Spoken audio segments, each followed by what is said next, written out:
Olá, boa noite. Que Deus abençoe a sua vida. É muito bom ter você conosco, cada um de vocês. É maravilhoso ter você aqui com a gente. Deus abençoe a sua vida.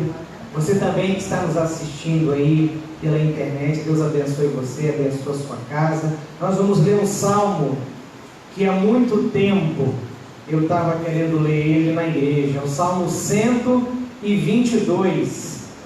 Salmo 122, versículo 1. Salmo 122, versículo 1 diz assim: Alegrei-me quando me disseram, vamos à casa do Senhor. Será que a gente consegue falar junto? Vamos lá? Alegrei-me quando me disseram, vamos à casa do Senhor. Quando soube da notícia de que poderíamos voltar, ainda que de forma limitada, aos nossos encontros presenciais, meu coração se encheu de alegria. Fico feliz a cada domingo quando vejo mais um de vocês aqui com a gente. E nós estamos orando, e nós estamos trabalhando, e nós esperamos que cada um que não está aqui agora sinta no seu coração o desejo e a alegria que o salmista sentia. Então, eu quero convidar você, venha à casa do Senhor.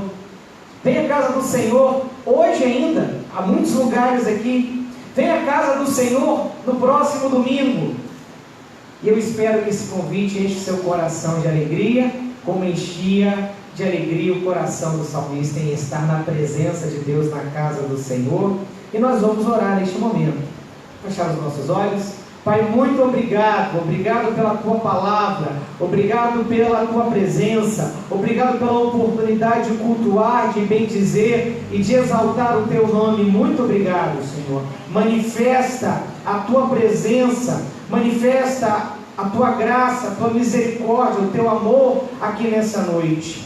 E, ó Deus, pelo Teu poder, faça com que tudo isso chegue a cada pessoa que esteja assistindo este culto ao vivo ou que assistirá ao longo da semana. Que tudo que acontecer aqui seja para a glória do Senhor, sirva para a edificação da vida da tua igreja, mas também para a salvação de todo aquele que precisa de Cristo. Essa é a nossa oração, em nome de Jesus. Amém. Louvemos ao Senhor.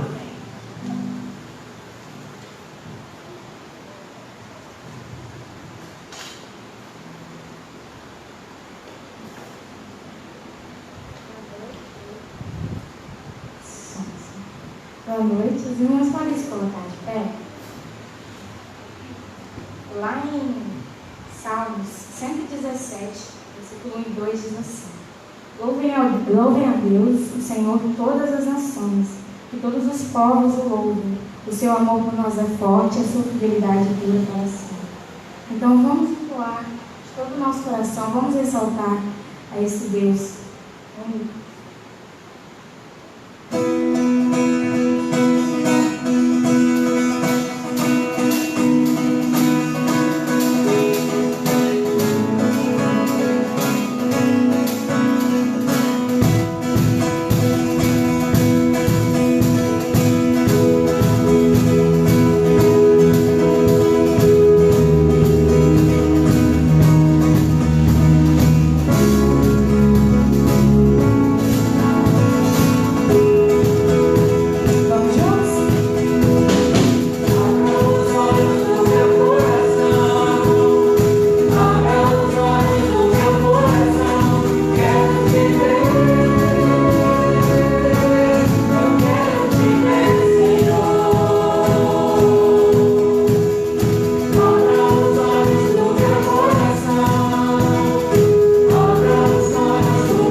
entrar o próximo cântico, que diz: só para te adorar e fazer o teu nome grande e te dar o louvor que é devido, estamos nós aqui. É para isso que a gente vive, é para isso que a gente está aqui.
Podem ficar à vontade para entregar seus dízimos e ofertas ao Senhor.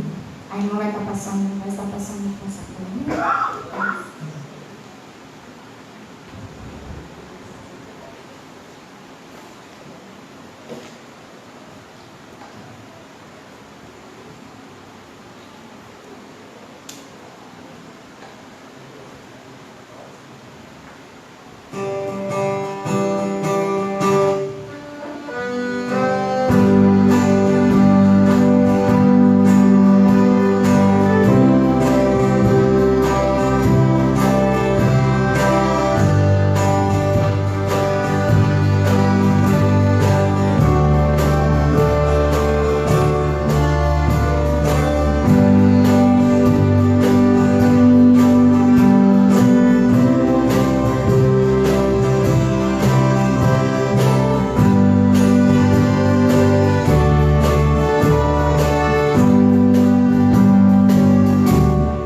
Os irmãos podem assentar. Deus abençoe.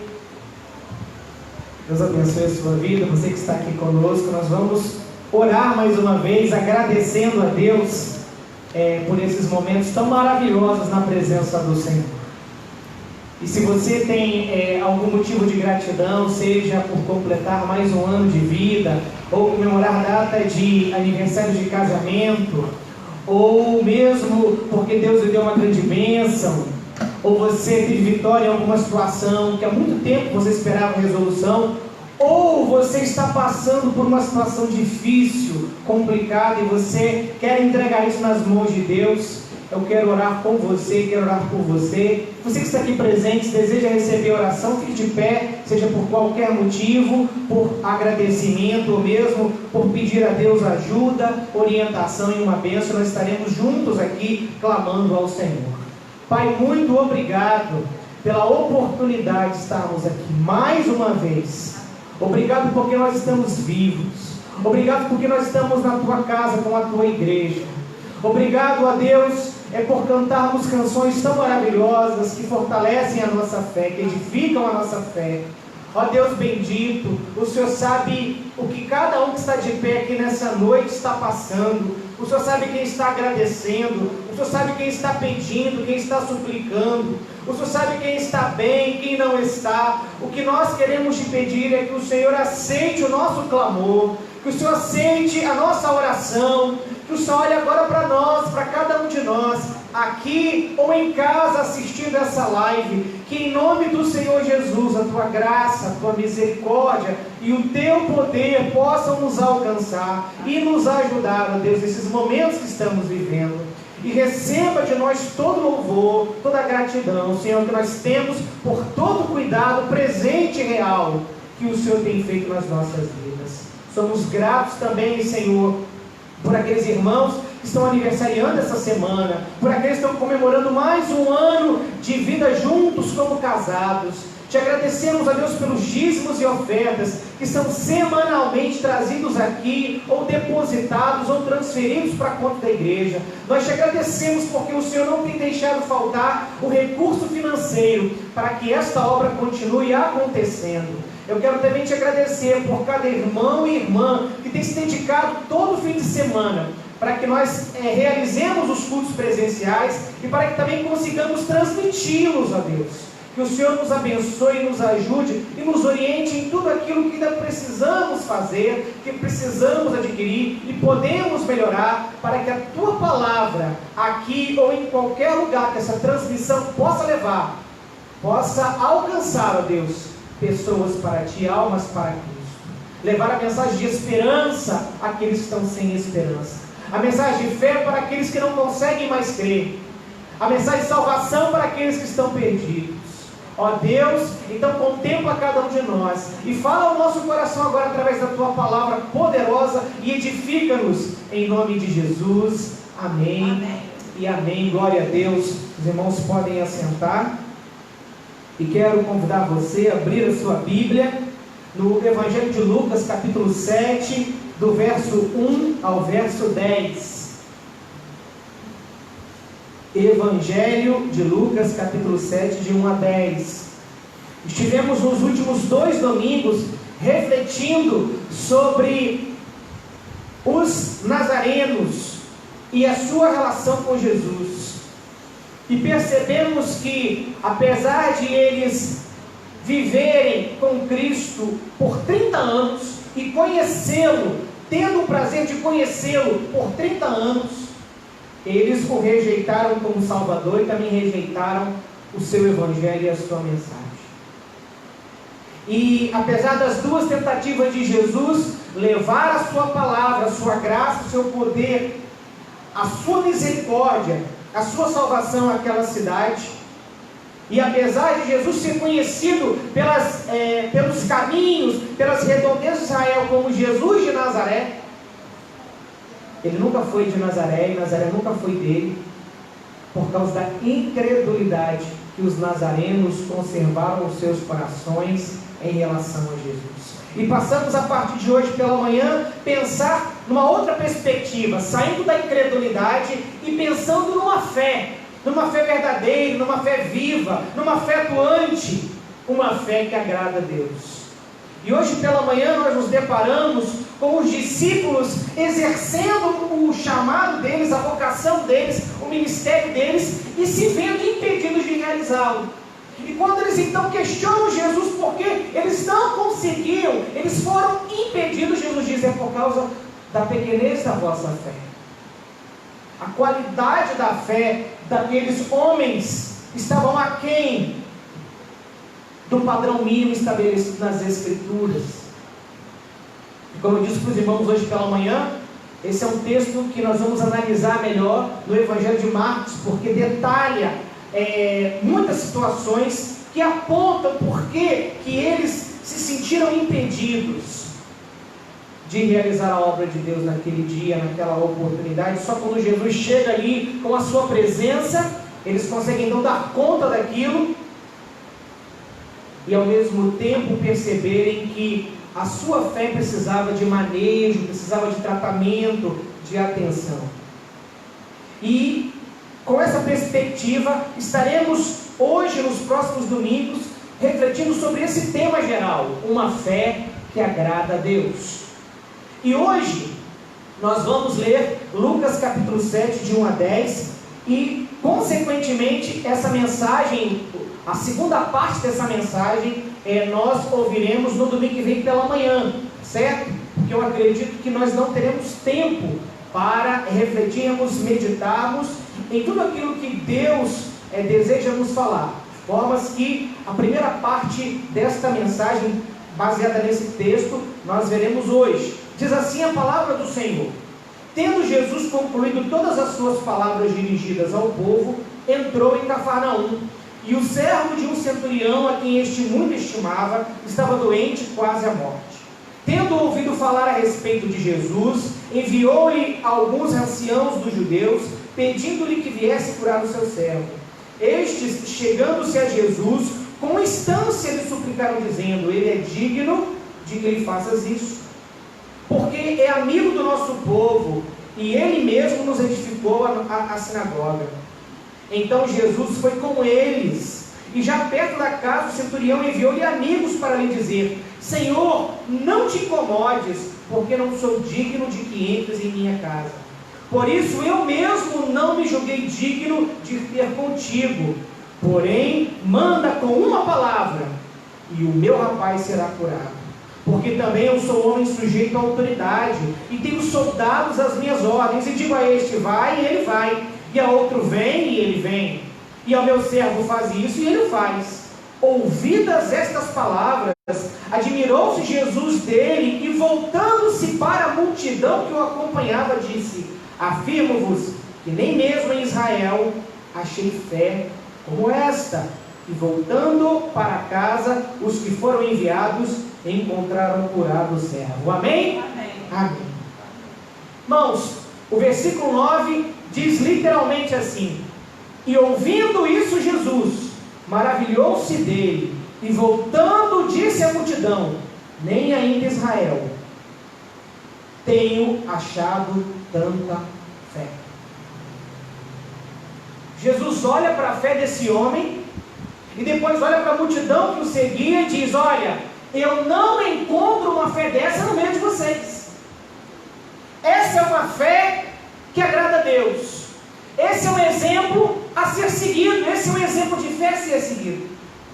Jesus aponta que esse homem tinha uma fé diferente, distinta.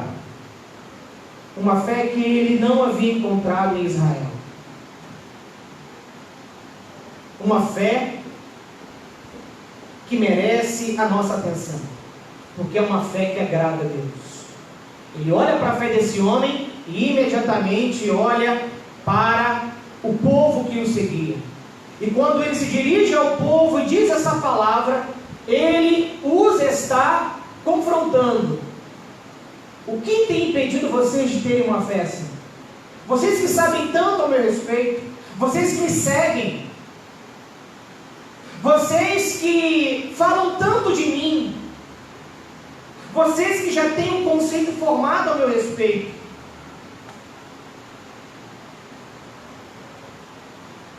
que eu não encontro fé assim em vocês? E é justamente com essa perspectiva que eu quero, juntamente com você, tentar responder essas perguntas. De maneira geral, uma fé que agrada a Deus, ela tem duas características básicas. Uma fé que agrada a Deus nos faz correr para Jesus e nos faz correr por Jesus. Consegue entender? A primeira ação de uma fé que agrada a Deus é fazer com que o dono dessa fé corra para Jesus. E uma vez correndo para Jesus, encontrando Jesus, relacionando com Jesus, ele passa agora a correr por Jesus. Ele passa agora a fazer a obra de Deus. E aonde nós encontramos isso no texto? O versículo 3 diz que é a partir do momento em que o centurião ouve falar de Jesus, é que ele vai tomar algumas decisões quanto ao problema de saúde do seu empregado. O versículo 2 diz assim: e um servo de um centurião, a quem este muito estimava, estava doente quase à morte. Olha só, esse homem que tinha uma grande importância social, política, ali na região de Cafarnaum, ele comandava um exército de 100 homens, ele era um centurião romano, 100 homens, ele estava à frente, ele dirigia, ele liderava 100 soldados, que eram treinados, capacitados para manter a ordem e a pax romana nas colônias romanas. Ele tinha uma importância vital para o Império Romano, ele tinha uma importância vital para aquela comunidade. Mas esse homem agora se vê diante de uma situação que o seu poder, a sua influência, as suas prerrogativas não podem fazer qualquer diferença. E foi assim que nós nos sentimos, e é assim que ainda nós nos sentimos em algum grau, porque ainda vivemos consequências nefastas, difíceis da pandemia e do isolamento social. Ainda sentimos na nossa pele, sobre nós, as consequências desse mal que veio sobre todo o mundo. A Bíblia diz que até então esse homem estava morrendo dentro da casa daquele centurião, e com toda certeza ele havia feito de tudo para resolver o problema de saúde do seu empregado, porque não era apenas um empregado, era um amigo. O termo aqui que diz que ele tanto estimava é uma das palavras no grego para descrever amor, é filéu. Ele tinha um sentimento nobre de amor por aquele empregado, ele era um amigo. Eles tinham uma relação profissional, mas eles também tinham uma relação profunda de amizade. E esse homem não estava sendo cuidado em sua própria casa, mas na casa de seu senhor, na casa de seu patrão. Ele havia trazido esse rapaz para junto dele. Porque Jesus não está indo na casa do funcionário, Jesus está indo na casa do centurião.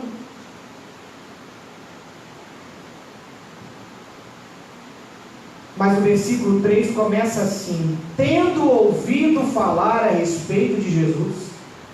E a partir desse momento que o centurião ouve falar a respeito de Jesus, que ele começa a ter esperança, que ele começa a vislumbrar um caminho, que ele começa a perceber que há alguma coisa a ser feita a partir de Jesus.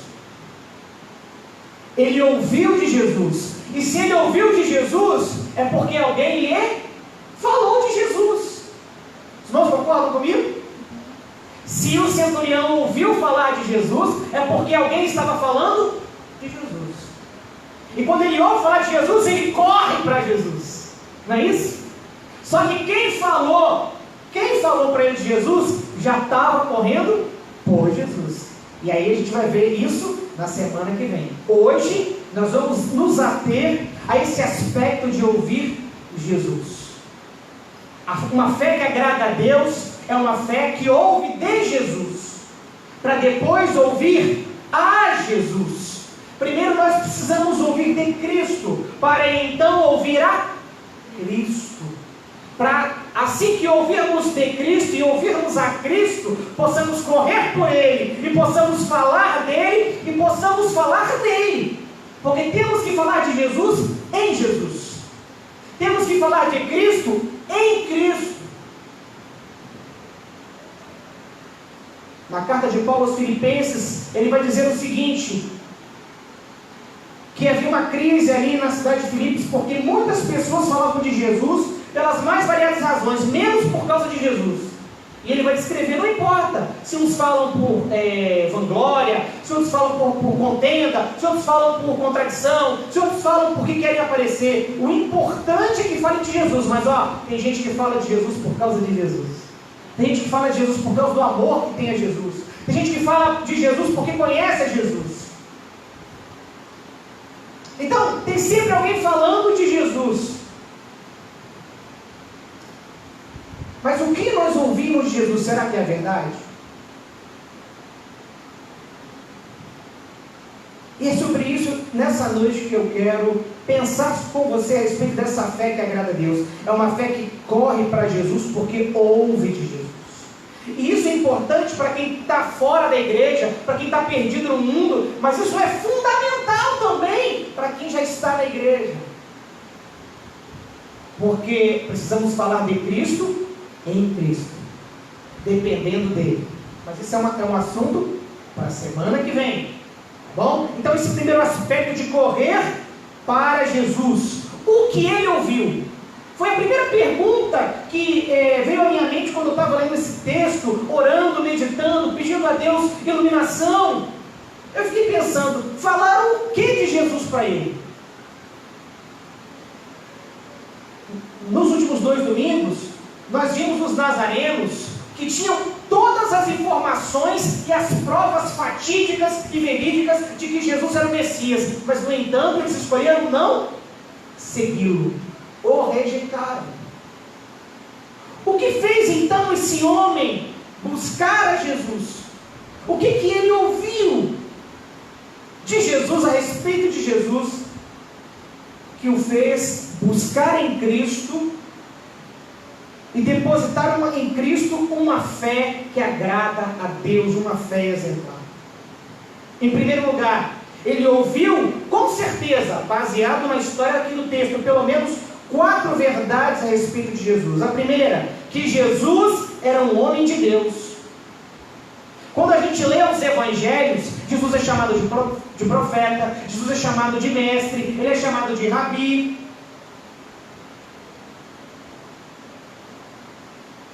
Todos reconhecem Jesus como um homem de Deus.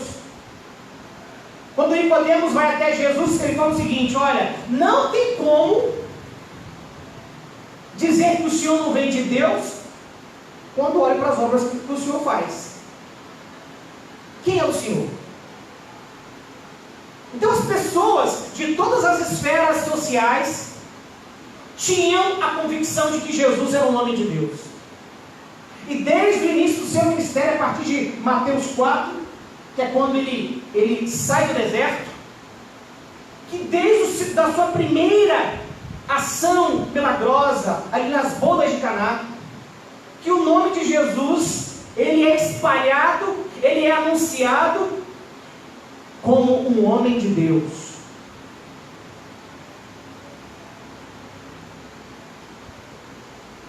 Certa vez a guarda pretoriana, a polícia dos judeus, foi mandada para prender Jesus. E os soldados foram lá. Jesus estava pregando. E aqueles homens voltaram sem Jesus. Por quê?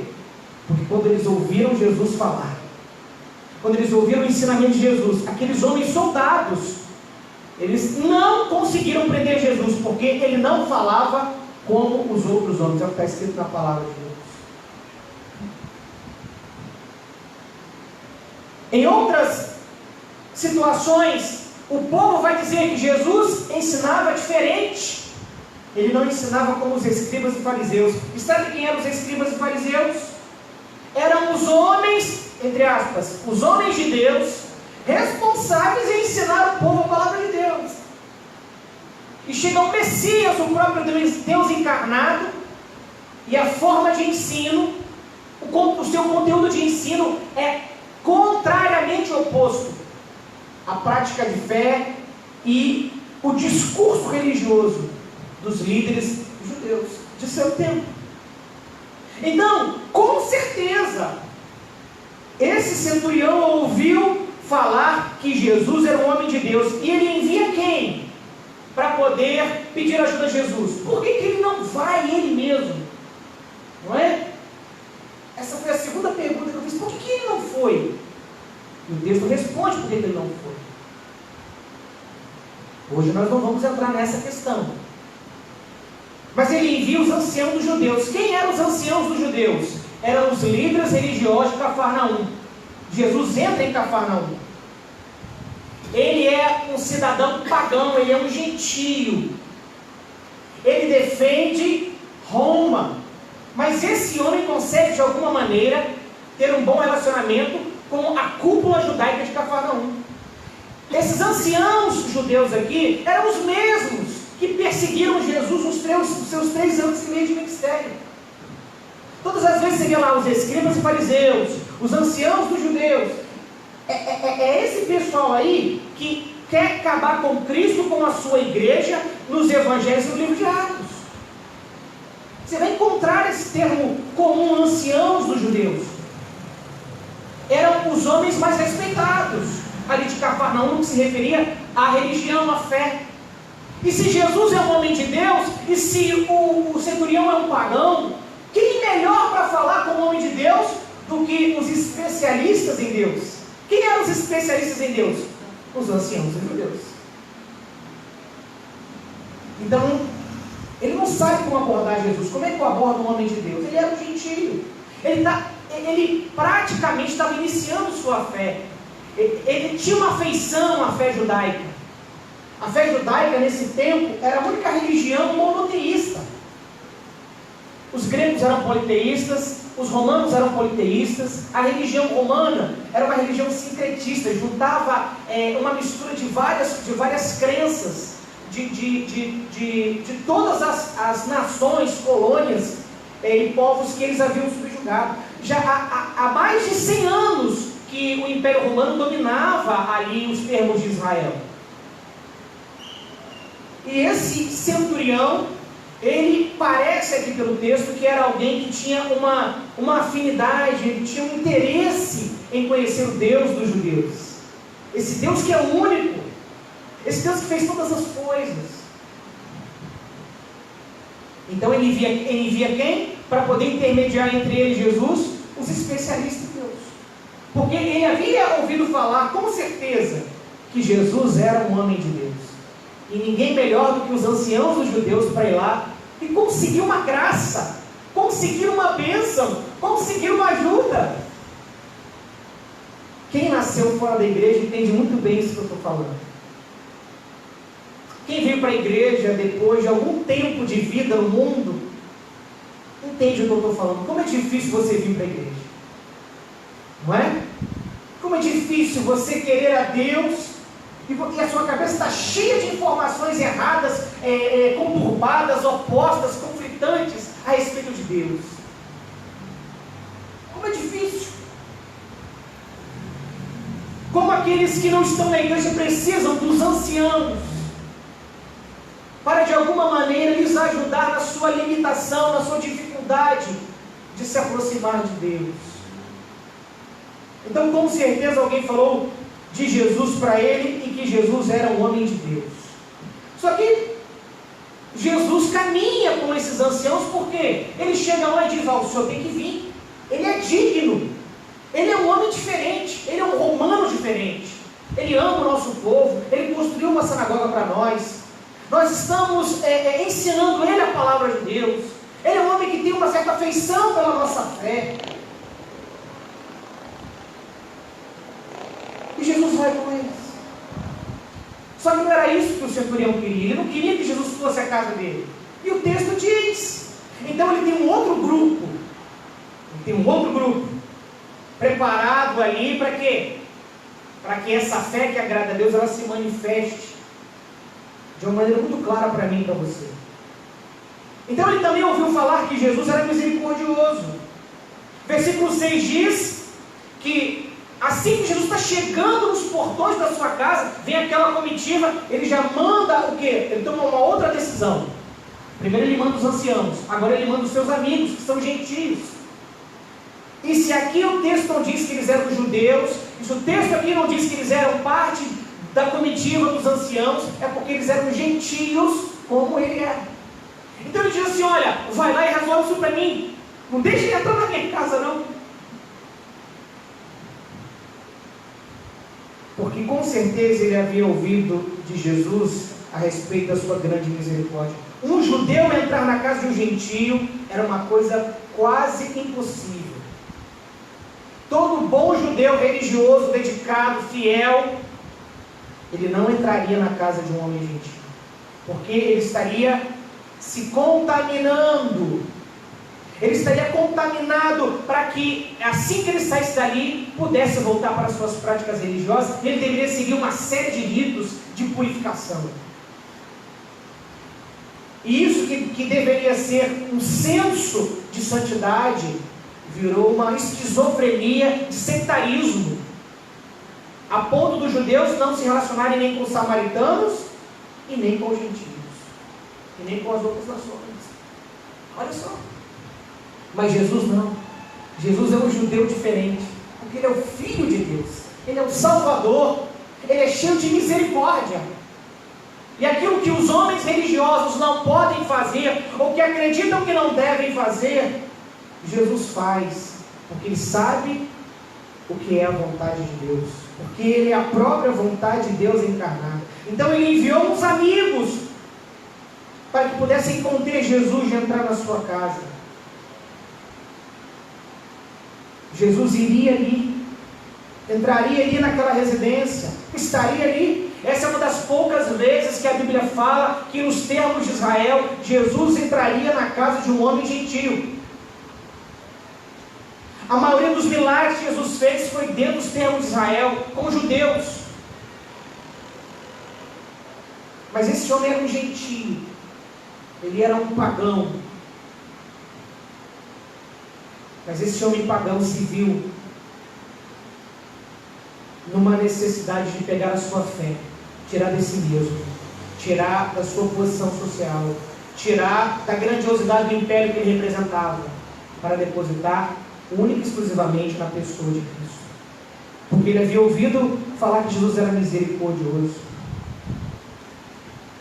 mas ele também havia ouvido falar que Jesus era poderoso. O versículo 2 diz que o seu servo estava doente, moribundo, ou seja, à beira da morte. À beira da morte.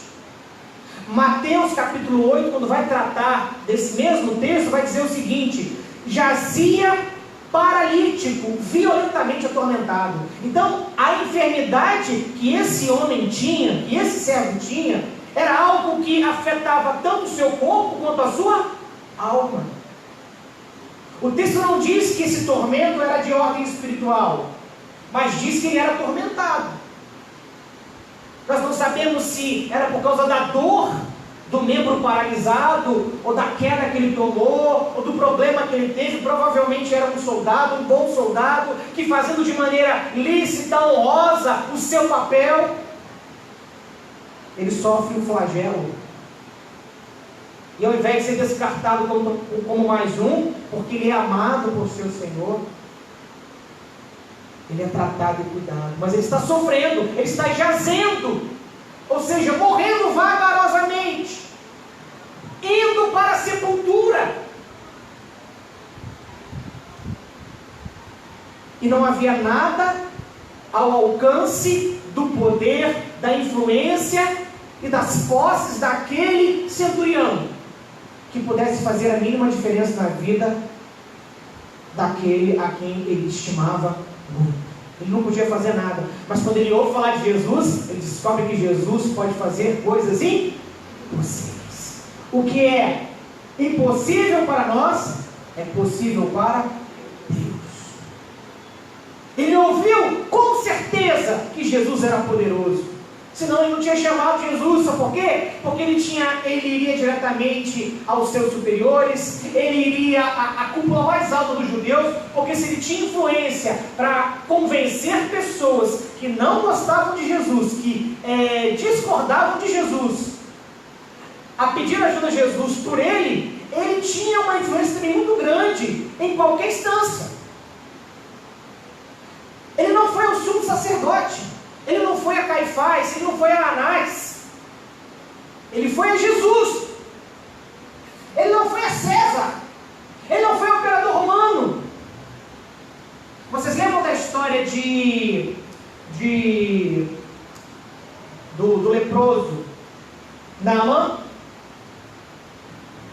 Tinha uma hebreia que virou uma serva na casa dele, nas investidas da Síria contra Israel, e ele, morrendo de lepra, um dia ela disse assim: quem me dera se o meu Senhor estivesse diante do profeta que há em Israel, que era Eliseu. O que o Naamã faz? Ele vai até o seu rei, o rei escreve uma carta diplomática para o rei de Israel, para que Naamã tenha uma audiência de paz com o rei de Israel. Para não alongar a história, Naamã descobre que não tinha nada a ver com o rei, tinha a ver com o profeta. Mais ou menos isso. O Naamã buscou ajuda no rei de Israel, porque ele achava que era lá, era ali que era a fonte, mas não, era Eliseu. O centurião não, ele sabia quem era Jesus, porque alguém lhe disse algo verdadeiro sobre Jesus, que ele era poderoso, que ele podia fazer aquilo que nenhum outro homem, por mais poderoso, por mais influente, pudesse fazer. Porque o seu servo estava jazendo paralítico, violentamente atormentado, doente e moribunda. E ele clama a Jesus porque ele sabe que Jesus é poderoso. E em último lugar, a última verdade que lhe falaram a respeito de Jesus é que Jesus era muito mais que homem. Se alguém havia dito que Jesus era homem de Deus, agora ele chega a uma seguinte conclusão: Jesus é mais que homem, ele é mais que humano, ele é muito mais que um ser humano. E aonde a gente vê isso? No verso 7 e no verso 8. Quando Jesus está chegando na sua casa, ele diz: Senhor, pare! Através dos seus amigos. O Senhor não precisa falar, o Senhor não precisa entrar na minha casa. Basta uma palavra sua, olha só. Basta uma palavra sua. O Senhor não precisa tocar o meu servo. O Senhor não precisa entrar no meu quintal. O Senhor não precisa fazer uma oração de libertação. O Senhor não precisa fazer uma oração de quebra de maldição. O Senhor só precisa falar a palavra: fique curado, e ele vai ficar curado, porque a tua palavra tem poder. Olha, irmãos, que fé extraordinária. Sabe por quê? Porque falaram para aquele homem a respeito, quando falaram para aquele homem a respeito de Jesus, falaram essa verdade, que Jesus era muito mais que um, ele era mais que um profeta, ele era mais que um rabino, ele era mais que um mestre, ele era mais do que um religioso, ele era o próprio Deus encarnado. E o versículo 8 comprova isso. Ele diz: sou homem sujeito à autoridade, e tenho homem sob o meu poder. Olha como é que ele faz a distinção entre Cristo. Ele reconhece Cristo como humano, como um ser humano, mas um ser humano completamente diferente dos outros. Um ser humano que está acima de todos os outros. Um ser humano que é mais do que humano, um homem que é muito mais do que qualquer homem. Porque ele diz: olha, eu sou um homem que estou sujeito à autoridade. Ele era apenas um centurião. Havia provavelmente um tenente, um general acima dele. Havia com certeza o governador, que era responsável por aquela região ali, acima dele. E havia outras patentes no governo e no exército romano que estavam acima da patente dele. Ele diz: olha, eu sou um homem sujeito à autoridade, mas eu também tenho autoridade, porque eu tenho homens ao meu poder. E ele começa a descrever como é a relação dos homens. A relação dos homens, quando eu falo a relação dos homens, é a relação humana. As nossas relações são relações de poder. Porque nós temos algum grau de autoridade sobre alguém, mas sempre estamos também debaixo de autoridade de outro, ou de outrem. E até mesmo os governantes, dentro de uma democracia, em teoria, estão sujeitos a quê? À Constituição daquele país. Aqui no nosso país, os poderes, eles têm que agir harmonicamente para quê? Para que nenhum poder se sobreponha ao outro, para que nenhum poder tenha mais poder. E essa organização, essa ordem que existe na sociedade, é porque existe uma relação de poder entre os homens, em que em algum momento eu estou sujeito à autoridade e em outro momento eu tenho autoridade, ou em uma instância eu tenho autoridade. Mas ele tira Jesus, ele não coloca Jesus nesse contexto, porque ele diz: a tua palavra é suficiente. Não há autoridade maior do que a tua palavra. Irmãos, isso aqui é muito sério. A figura do César romano, que era o imperador romano, para um romano, tinha o signo de divindade. O Império Romano era um império tolerante à crença.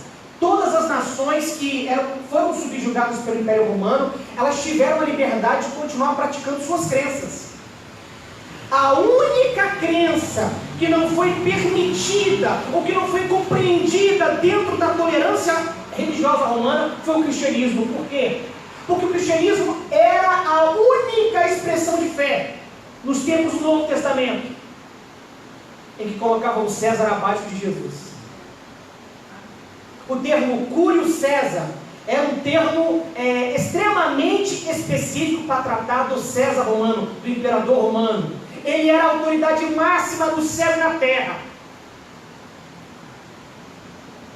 Mas o cristão verdadeiro, ele não falava Cúrio César, ele falava Cúrios Jesus. Jesus é o Senhor. E foi por isso que o Império Romano passou a perseguir o cristianismo. A única religião do Império Romano que não foi tolerada foi o cristianismo. Sabe por quê? Porque no cristianismo se acredita que Jesus tem autoridade sobre todas as coisas. A sua palavra está sobre todas as coisas. E quando nós aqui na terra, ora estamos sujeitos à autoridade, ora detemos a autoridade, Cristo está sobre toda a autoridade. Amém. E ele disse mesmo de si, foram as suas últimas palavras à sua igreja: foi-me dado toda a autoridade no céu e na terra. E é com essa autoridade que eu envio vocês a fazer discípulos, a irem pregar, batizar, ensinar, e eu vou estar com vocês todos os dias até a consumação dos séculos. Ele está aqui. Quando eu saio e vou para minha casa, Ele vai comigo. Quando eu sofro, quando eu choro, com as minhas angústias, as minhas dores, os meus problemas, esse que tem a autoridade, esse que tem a palavra final, Ele está comigo. Ele está cuidando de mim. E é esse tipo de fé que agrada a Deus. Uma fé baseada em verdades a respeito de Jesus.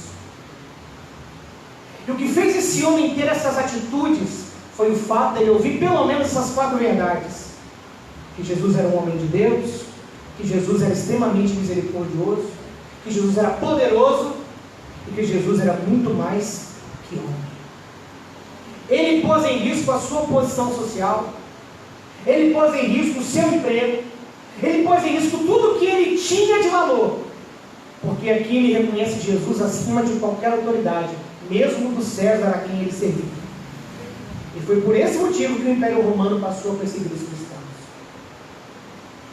Porque para os cristãos só existe um Senhor, e o nome dele é Jesus Cristo.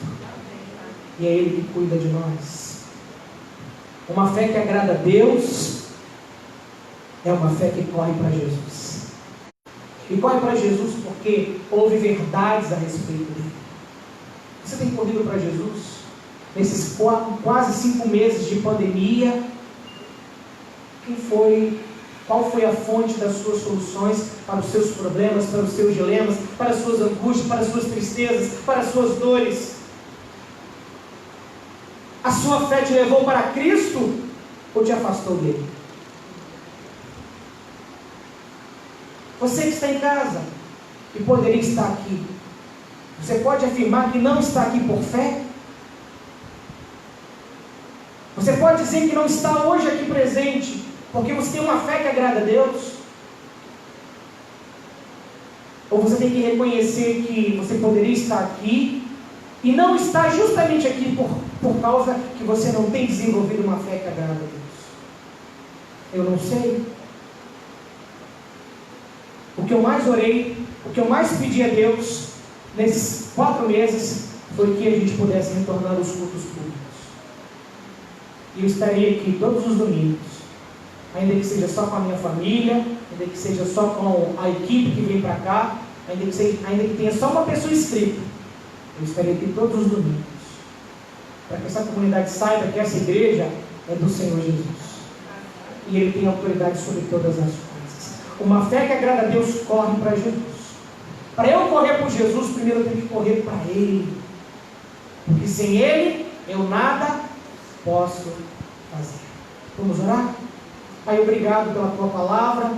Que o Senhor complete ela no nosso coração, fortaleça a nossa fé, instigue a nossa fé e ajude-nos, ó Deus, realmente a depender do Senhor, a caminhar para o Senhor, a correr para o Senhor, baseado nas verdades que a Tua palavra diz a respeito de Ti mesmo. Dá-nos uma boa semana, acompanha-nos, que o amor de Deus nosso Pai, as santas consolações do Espírito de Deus e a graça salvadora de Jesus estejam conosco todos os dias dessa semana e sobre todo o Teu povo espalhado sobre a face da terra. Amém e amém. Deus os abençoe.